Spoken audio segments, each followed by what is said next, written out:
لوگ نماز نہیں پڑھتے. سبحان اللہ.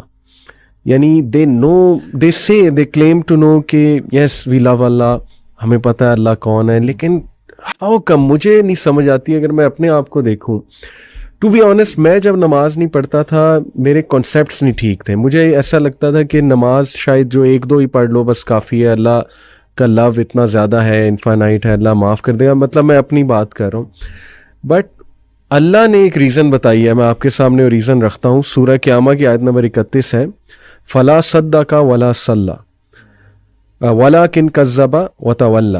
اللہ کہتے ہیں کہ مگر اس نے نہ سچ مانا اور نہ نماز پڑھی. میں سمجھتا ہوں کہ کہیں نہ کہیں جو نماز نہیں پڑھ رہا ہے نا, مجھے ایسا لگتا ہے کہیں نہ وہ اس کو شک ہے.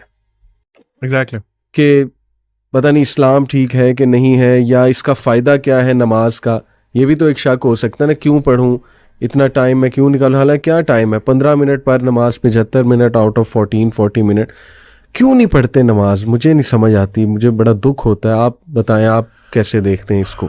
علی بھائی آپ نے نوٹ کیا اسی آیت میں اللہ تعالیٰ کہہ رہے ہیں فلا صدق ولا صلی ولکن کذب وتولی.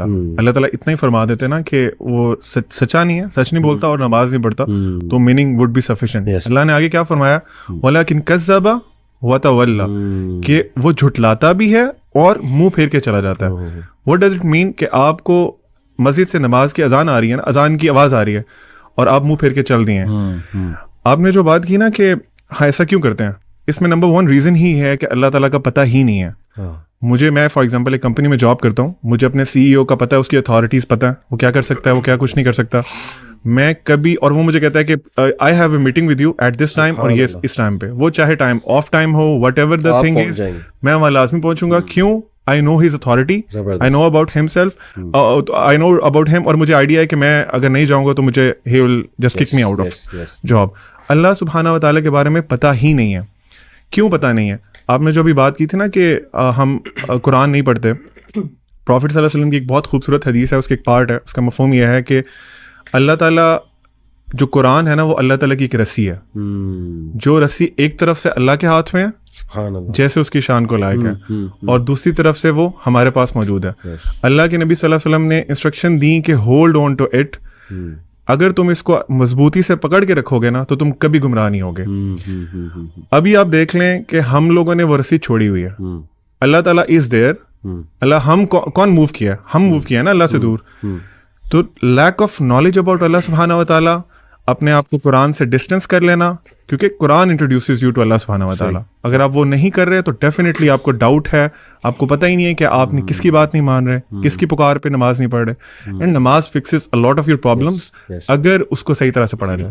Zeeshan, what do you think, why don't people pray? علی بھائی دیکھیں, اس کو نا دیکھنے کے 2 پرسپیکٹیوز ہیں. ایک بہت خوبصورتی سے آپ دونوں نے بتایا, یہ ہے اس کو آپ سمجھ سکتے ہیں ڈانٹ ڈپٹ کا طریقہ, یا پھر ایک خوف والا پہلو غالب رکھ کے.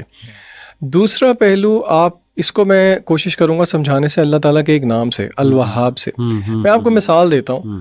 آپ مجھے ایک چیز کہتے ہیں کرنے کو, اللہ نے بھی ہمیں کہا نماز پڑھنے کو, ٹھیک ہے, آپ نے فرض کریں مجھے کوئی چیز کہا کہ بھئی یہ کرو, اچھا 2 وجوہات ہو سکتی ہیں کہ میں وہ ایک کام کروں. آپ نے جو مجھے کہا, ایک تو یہ ہے کہ مجھے آپ سے ڈر ہے اور آپ کا خوف ہے, اور اس کے کانسیکوینسز ہیں جو کہ مجھے فیس کرنے پڑیں گے, جس کا مجھے پتا ہو, وچ از ون آف دا ویز کہ ہم وہ کام کر سکتے ہیں. صحیح ہے. اچھا دوسرا یہ بھی ہو سکتا ہے کہ مجھے پتہ نہ ہو اور بعد میں پتہ لگے کہ آپ نے میری کتنی چیزوں کا خیال رکھا ہوا ہے. صحیح. مثلاً میری فار ایگزامپل جاب نیچر اس طرح کی ہے کہ مجھے باہر جانا پڑتا ہے شہر سے, مجھے پتہ ہی نہیں ہے, اور آپ جو ہے نا, میں یہ سمجھتا ہوں کہ میرے گھر پہ ساز و سامان کوئی اور لے کے آتا ہے, لیکن مجھے بعد میں پتہ لگتا ہے کہ یہ جتنی چیزیں دے رہے ہیں یہ آپ دے رہے ہیں. میرے دل میں کیا جذبات پیدا ہوں گے مجھے بتائیں؟ شکر گزاری کے جذبات پیدا ہوں گے, بالکل ہوں گے. آپ اس اعتبار سے واہب ہیں, عربی میں واہب کہتے ہیں گیور کو. اللہ کا نام ہے الوہاب, یہ سپرلیٹو فارم ہے جس کا مطلب ہے کہ دینے میں بہت زیادہ. بالکل صحیح. اچھا کیا دینے میں بہت زیادہ؟ علماء کہتے ہیں تحفے تحائف دینے میں بہت زیادہ, برکات دینے میں بہت زیادہ, فوائد دینے میں بہت زیادہ. اور علماء نے یہ بات بھی سمجھائی کہ اللہ نے یہاں پہ انٹینسو فارم کیوں یوز کی, کیونکہ اللہ تعالیٰ کیا کبھی کبھی دیتا ہے, نہیں, ہر وقت دیتا رہتا ہے, ٹھیک ہے. دوسرا, کیا اللہ تعالیٰ ایک چیز دیتا ہے؟ نہیں, ورائٹی آف تھنگس دیتا ہے. تیسرا, اللہ تعالیٰ intentionally intentional giving in amounts that go beyond the necessary unexpected. تو اگر بندہ یہی سوچنا شروع کر دے کہ اللہ تعالیٰ کی کتنی مہربانیاں ہیں میرے پہ، تو پھر کیا بندے کو شکر گزاری میں نہیں نفل میں کھڑا ہونا چاہیے؟ جس طرح کہ رسول اللہ صلی اللہ علیہ وسلم سے صحابہ نے پوچھا، یا رسول اللہ آپ کے اگلے پچھلے سارے گناہ معاف ہیں، آپ کیوں اتنا لمبا قیام کرتے ہیں کہ آپ کے پیر بھی میں سوجن آ جاتی ہے؟ آپ صلی اللہ علیہ وسلم کا کیا جواب تھا کہ کیا میں اپنے اللہ کا شکر گزار بندہ نہ بنوں؟ تو دوسرا رویہ نا لوگوں کو یہ بھی سوچنا چاہیے کہ دیکھیں تو صحیح کہ اللہ کی نعمتیں کتنی ہیں. لوگ دنیا کے اندر بچے مر رہے ہیں، آپ کے بچوں کا آپ روز پیار کرتے ہیں. جہاں پہ مہنگائی بڑھتی ہے، لوگوں کے گھر میں 3 ٹائم کے بجائے 2 ٹائم چولہا جلتا ہے، آپ 4-5 دفعہ بھی کھا لیتے ہیں. کیا آپ کو اس چیز کا احساس نہیں ہے؟ تو لوگوں کو یہ بھی دیکھنا چاہیے کہ وی او سم تھنگ بیک ٹو اللہ. اللہ کو ضرورت نہیں ہے، اصل میں یہ میرے اور آپ کا ہی فائدہ ہے. تو یہ زاویہ بھی دیکھنا چاہیے لوگوں. اور اللہ آپ کو بغیر ڈیزرو کیے دیتا ہے، آپ ڈیزرو نہیں کرتے کچھ بھی، اللہ پھر بھی آپ کو دے رہا ہے. بالکل ایسے.